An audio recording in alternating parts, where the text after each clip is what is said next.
Hey you guys, it's Lauren. Welcome to my channel. So today I am so excited because we're going to be talking about the new Natasha Denona Mini Star Palette.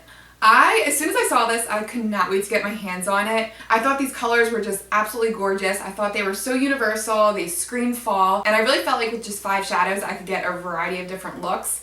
And I was just so excited to see the price of $25. Her full-size star palette, I think, is $169. Like, that is craziness. I love Natasha Denona eyeshadows. I've tried her palette 5 shadows before. I love them, but to pay $129 to, I think they're upwards to $230 is just crazy to me. If you're a makeup lover and you want to splurge, great. Her shadows are great, but I don't know. I just feel like this is a more affordable way to try out her shadows, and it's travel friendly and it's just super cute. Like, how adorable is this packaging? But I wanted to give it a try and see if it was really worth it, because $25 is still pretty pricey for 5 shadows. So in this video, we're gonna swatch away, we're gonna swatch this palette, and I also wanted to compare it with her palette 5s. I wanted to see, this is number 2, I wanted to see how the formula compared with her more pricier palettes. And then at the end of the video, I have a quick little tutorial on how I got this look. So you guys will get to see how these swatches perform, and then I'll let you know if I feel like this little 5 palette pan is worth the $25. So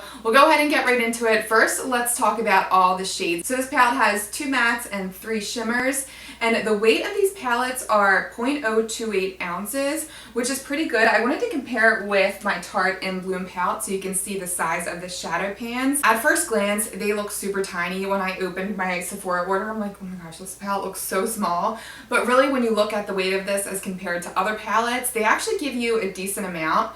So here is the Tarte in Bloom palette, and you can see the pan size is pretty equivalent. The pans are definitely smaller, but they're not that much smaller in comparison. So like I said, the Star palette is 0.028 ounces, and the Tarte palette, each pan is 0.053. So the Star palette pan sizes are maybe about like 60% the size of the In Bloom pan sizes, which is actually pretty good. And I have to tell you, this whole week I really have been digging into this palette, and I really haven't made a dent, with the exception of this little fingernail dent I did. I'm so upset. But you can see there's not really much a decrease in size of the pans that I used this week, so I really feel like these shadows will last a long time. Okay, so let's go ahead and swatch these. I'm going to start with this turquoise shade right here. This is called Cosmo. So as I'm digging my finger in here, the shadow feels really creamy. You'll see that my finger made a little bit of an indent. The shimmers remind me a little bit of the Nervina palette shimmers in that they almost feel like a putty when you touch them, but the Nervina shadows are much softer and they have a little bit more fallout than this palette. So let me show you this color. This is absolutely gorgeous. It's just so unique.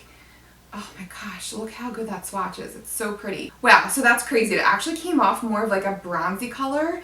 It's so strange. It looks so blue in the pan. Let me see if I can top that again. Let me see.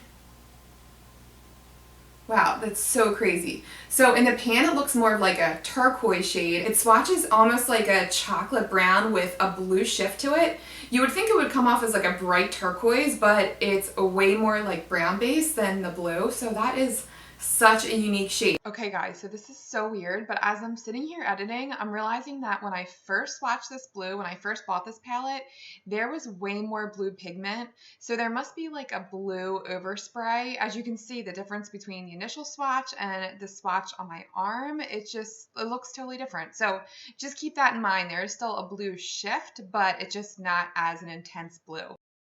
Really pretty, just so different, unique. It's such a cool color. And then this next color we have is the shade Earth. This is that one color that I was saying is a great transition shade. It's a perfect like neutral brown color. Swatches really nicely. Do have some fallout in the pan, but it swatches like really creamy, goes on nice and smooth. There's no patchiness at all. And I just love this color so much. Like I said, it's the perfect transition shade. It's not too warm toned, it's not too cool toned. It's just so pretty and just goes on so smooth. So I love that color. And then this next color is more of like a rose gold shade. This is called Bellatrix. Again, feels super creamy in the pan. A little bit of fallout. See how this swatches. Oh, another one that's super creamy, super pretty and intense, like really reflective, like just like a true foil shadow. So pretty. This shade also looks a lot different than how it does in the pan. I was actually, to be honest, hoping it was a little bit more on the champagne side. If you look at the swatch, it looks like it has almost like a peachy brownie undertone. I was hoping that I could use it as a brow bone highlight or as an inner corner highlight, but it's a little too deep for that for my skin tone, but still really pretty color. It looks really nice all over the lid. And let's swatch this milk chocolate brown. Wow, okay, so that's pretty intense for a deep shade like that. You can see it gets a little patchy, but let's see if it blends out. So yeah, it starts off patchy, but it does blend out pretty easily. Let's see if we can like deepen the color. Yeah, it's really buildable. I'm not getting much fallout. I have a little bit of brown flecks underneath this swatch, but it builds up really nice. Like, look how deep you can get that. Perfect for the outer corner. It'd be nice to line the eyes with, or even do like an eyeshadow wing, which I love doing these days. And then last but not least is this army green, almost like an olive green shade. This is the one shadow that really drew me into this palette. I just love these green shades. Oh, so pretty. Now this is coming off a little bit more bronze than green. You can see you don't see really much green in there. I guess in the pan it doesn't look too intensely green, but it definitely has a brown shift to it, and it looks more of like a bronzy color. Now I'm wearing this on my lid, and I feel like you do see a little bit of the green payoff, but it's a little bit more subtle. Yeah, you're not gonna get like that intense like neon green, but still a really pretty color. I like how it's subtle, and I just love these shades for fall. But let's just take a look of how the shadows look against the swatches. Isn't that crazy? I feel like they couldn't look more different. They just swatched so differently. That top shade, I expected there to be so much more blue in the shadow, but still really pretty unique. That second transition shade swatches a little darker, and that third middle shade, you think it's gonna come off a little bit champagne, but it's more on the peachy side. The dark brown swatches pretty accurately, and then this army green, you don't get as much green payoff, but it's still really pretty color. It's almost like a bronzy color with a green shift. Really creamy shadows, a little bit of fallout, but not too bad. Immediately when I touched these, I was just so impressed by how creamy they felt and smooth. I don't think I've ever felt shadows like this. I thought her 5-pan eyeshadows were impressive, but I feel like these are even creamier. Let me see if I can swatch some of these next to the Star palette, just so you can see the difference. Now, I don't know if you can tell, but this has a lot of fallout. This is another one of my favorite transition shades. This is the shade Shell. But this palette is a little bit more on the dry side, and I feel like you really have to build up the color. But you can see it swatches really nicely, and it doesn't get patchy at all. I feel like a light color like that is hard to get right. I feel like those shadows can always look patchy and they can skip, but they go on super smooth. And then let's see how these two other shimmers compare. Wow, so that one is really intense. This one not as intense, but still went on really smooth. But you can just see how gorgeous her shadows are. Just so reflective and soft and creamy. So I would say that the Star shadows are a little bit more creamier than the 5 palette pans, but blend out just as nicely, and the pigment is just so gorgeous, so intense. But just keep in mind on how different the swatches are as compared to how these look in the pan. Like, you're not gonna get that really intense turquoise look on the eyes. It's just not gonna happen. And also don't expect an intense green color payoff. It definitely looks a little more subtle swatched and on the eyes, but still a really pretty color. I am gonna be loving this color for fall. So yeah, that's my thoughts on the shadow. Really creamy, barely any patchiness. You can blend them up really nicely. So yeah, I'm really impressed, really excited about this palette. And yeah, we'll go right into the try on. Okay, so we'll go ahead and get started. I already primed and set my lids. To prime, I used my ColourPop No Filter Concealer, and then I used the Glossier Powder Powder to set. I love this powder so much. I just feel like it just melts into your skin, and yeah, it's just so good. All right, so first I'm going to start off with the transition color. I'm going to use this second color. This is called Earth. It's that like camel color. It's so pretty. This is the one shadow that I've been using a ton. So I don't know if you can see, but there's a lot of fallout in the pan, but it does go on super smooth. Fallout doesn't bother me so much as long as I don't get a ton underneath my eyes. I can deal with it. So I'm trying to be better when I use a transition color to go up a little higher with my hooded lids. It feels a little intimidating when you're looking at it, you know, in real life. It feels like you're going almost up to your brow bone, which I really almost am.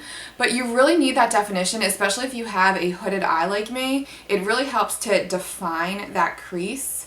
I actually didn't start doing this until recently. I got a lot of comments in my Anastasia of Beverly Hills, the Nervina palette review, that I should start going up higher with my eyeshadow, and you know what? I took that as constructive criticism, and you guys were right. Like I said, in person it just feels like you have so much makeup on, but when you look on film or in a picture, it really does help to kind of lift that eyelid. All right, so check out how nicely that blends. It's so smooth. I don't get any patchiness whatsoever. It's just such a nice color. Cool toned, it's not too warm toned. It's just the perfect transition color. I just feel like it would literally go with any color. It's so pretty.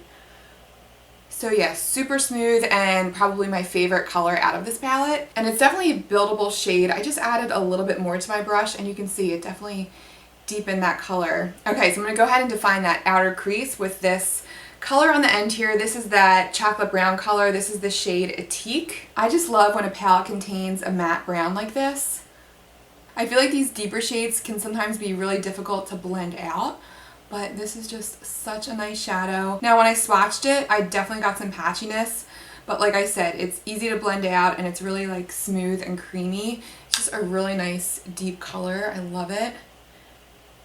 And I'm using my Anastasia of Beverly Hills brush from the Norvina palette, which I feel like also says a lot because these brushes feel super scratchy and sometimes don't give the most even eyeshadow application. So if you can blend out these shadows with a crappy brush, I feel like that also says a lot. I was using a soft Morphe brush, I think it was the E28, and then one day I had this just sitting in front of me and I tried it with this palette and I'm like, oh my gosh, like it even works with this brush. So that was so easy. Just going back into this transition color, I just want to diffuse the colors together just a little bit better, just to give almost like a nicer transition. But these shadows work so well together too, like just blend so nicely. Okay, so I want to try something here. Hopefully it doesn't ruin the look, but I'm sure you guys are curious to see how the shade Cosmo performs on the lid. I really want to use this Army Green, but first let me try the shade Cosmo just to try it out because I'm sure you guys are curious after seeing that swatch. Now this shadow, like, you really don't get a ton of fallout. It's like super creamy. Now look on my finger. Now it looks super blue. That is so strange.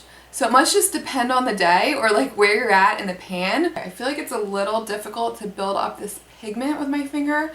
I'm just going to go ahead here and wet my brush with my Smashbox primer water. And let's see if that helps to just intensify the pigment a little bit. Which it does. Oh, that's so pretty. Still like a subtle turquoise, like it's not like crazy blue. It's just such an interesting color. I'm happy to see that you can see the blue on the eyelid. You do have to build up the pigment a little bit, and especially if you want a more intense blue, add some primer water or some kind of wetness to your brush and that will intensify the color as well. But yeah, it goes on really smooth. It's just not like that really punchy blue, but really pretty. I like that.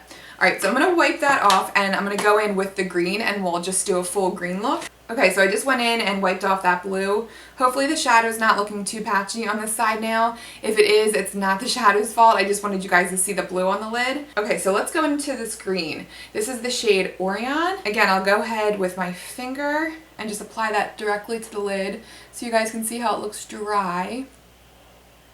And right off the bat, it goes on pretty smooth. It has some like bigger flecks of glitter. It has a really like pretty sparkly effect, but yeah, it's not giving me that intense green. So let me try and wet it and we'll see how it applies. And just like the blue, you're not going to get a really intense color payoff with this, but it's just like a subtle army green. I love it. And for me, I'm not like a crazy bright eyeshadow wearer, so these shades let me like step out of the box a little bit, but they're still like wearable everyday shades, which I really like.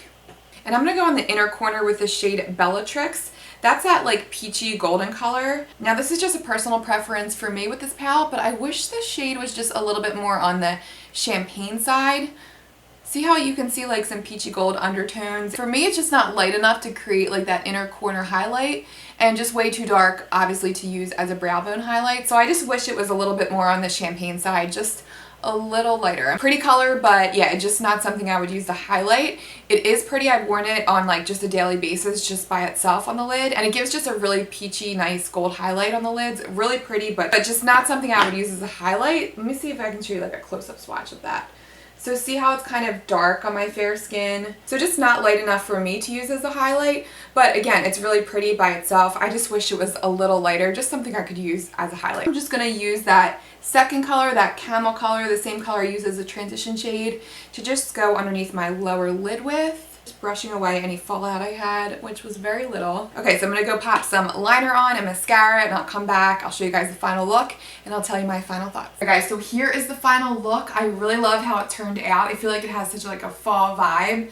The only thing, I wish the army green was a little more, I wish it packed a little bit more of a punch. It's not as like intense green on the eye, but I really like the color. It's like a subtle green, and I'm just obsessed with this middle color, or no, it's not the middle color, it's the second color, this transition color that I used. That really helped blend everything out as well. I think that's gonna be my new transition color. I love that. I think this is an awesome palette. All the shadows were super creamy. They were pretty easy to blend for the most part. Like I said, you have to work with this deeper chocolate brown a little bit more, but once you blend it out, it gives a really nice diffuse look. I really like how it turned out. Love the shimmers. They do have a lot of fallout, but you can really pack them on the lid and get a nice color payoff. More so with the green and this gold in the middle, they have a little bit more of a color payoff on the eyes, but the army green is just like a nice subtle green on the eyes. But overall, love this palette. I think it's a great buy considering her full price palettes are $129. And I really do feel like as compared with her palette number 5s, I feel like the quality is a little better. And this is $25 and this is $48. So I definitely feel like it's worth the money. The pan size is pretty decent. I know it looks super tiny, but I think this is really gonna last me a long time. This is gonna live in my makeup bag, and I just feel like I can get so many great looks out of this palette. So definitely a fan. I'm happy with my purchase, and I would definitely recommend this to you guys. So yeah, that is my thoughts on the Mini Star palette by Natasha Denona. I'm a fan, and I would definitely recommend it to you guys. So thank you guys so much for watching. Let me know if you guys have tried, let me know if you've tried any of her other minis. I would love to give them a try out as well. And yeah, thank you guys so much for watching, and I'll see you guys in the next video. See you guys.